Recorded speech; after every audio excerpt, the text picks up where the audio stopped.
तो दोस्तों आज की कहानी है डेविड और गोलियत की। जैसा कि आपने कभी ये नाम पहले सुना होगा, डेविड एंड गोलियत। तो इसी के विषय में कुछ आज मोटिवेशनल स्टोरी आप सभी के सामने मैं बताने जा रहा हूँ। यह कहानी है डेविड की, जो कि एक चरवाहा है, और गोलियत जो कि एक विशाल बहुत ही बड़ा राक्षस है। गोलियत एक बहुत ही बड़ा विशाल राक्षस है जो कि अपने आसपास के लोगों को परेशान करता था, उन्हें मारता था, पीटता था, उनकी हत्या करता था। इस प्रकार से उसका खौफ पूरे राज्य में फैला हुआ था कि गोलियत के सामने लड़ने की किसी की भी हिम्मत नहीं होती थी, कि उस राक्षस का मुकाबला करने के लिए कोई भी आगे आना नहीं चाहता था। और डेविड एक चरवाहा था जो कि युवा अवस्था में था। उसकी उम्र केवल 17 वर्ष थी।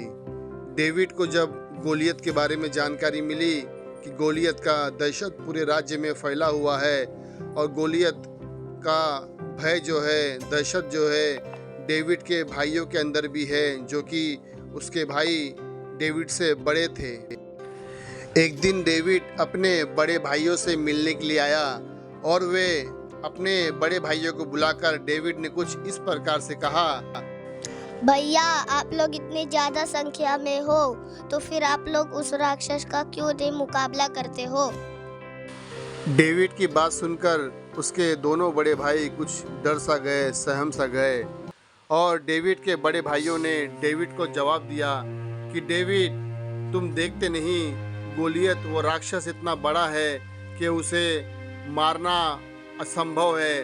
वो राक्षस गोलियत इतना बड़ा है कि उसे मारा ही नहीं जा सकता। अपने बड़े भाइयों की बातें सुनकर डेविड ने जवाब दिया, भैया, बात ये नहीं कि बड़े होने की वजह से उसे मारा नहीं जा सकता, बल्कि हकीकत ये है कि वो इतना बड़ा है कि उस पे लगाया हुआ कोई भी निशाना चूक नहीं सकता।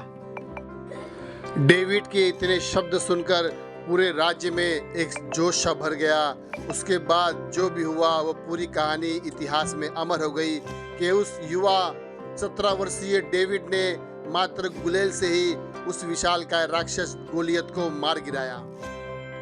तो दोस्तों, इस कहानी से हमें यह सीख मिलती है कि हमारे पास समस्या कितनी भी बड़ी ही क्यों ना हो, लेकिन हर समस्या का समाधान जरूर होता है। यदि हमने हमारे मन में दृढ़ संकल्प कर लिया है तो कितनी भी बड़ी से बड़ी समस्या क्यों ना हो, उस समस्या का समाधान हम कर सकते हैं। और कितनी भी बड़ी से बड़ी बुलंदियां क्यों ना हो, कितनी भी बड़ी से बड़ी ऊंचाई या कितनी भी बड़ी से बड़ी कामयाबी क्यों ना हो, हम लोग सभी प्रकार के बड़ी से बड़ी कामयाबी को हासिल कर सकते हैं। केवल हमारा सोच एक सकारात्मक सोच होनी चाहिए, और हमारे मन में एक दृढ़ संकल्प होना चाहिए। उसके बाद कितनी भी बड़ी मंजिल हो, कितने भी बड़े रास्ते हो, हर रास्ते हम लोग आसानी से पार कर सकते हैं। केवल हमारे मन में एक विश्वास, एक सकारात्मक सोच और एक दृढ़ संकल्प की होने की आवश्यकता है। और दोस्तों, इस कहानी से दूसरी सीख हमें यह मिलती है कि अन्याय अत्याचार करने वाला चाहे कितना भी बड़ा, कितना भी विशाल क्यों ना हो, अन्याय अत्याचार करने वाला चाहे कितना भी बड़ा ताकतवर क्यों ना हो, लेकिन अन्याय और अत्याचार करने वालों का अंत एक दिन जरूर होता है। दोस्तों, कहानी अगर अच्छी लगी हो तो मुक नायक ऑफिशियल इस यूट्यूब चैनल को सब्सक्राइब जरूर कीजिएगा, लाइक, शेयर और सपोर्ट कीजिएगा। दोस्तों, थैंक यू।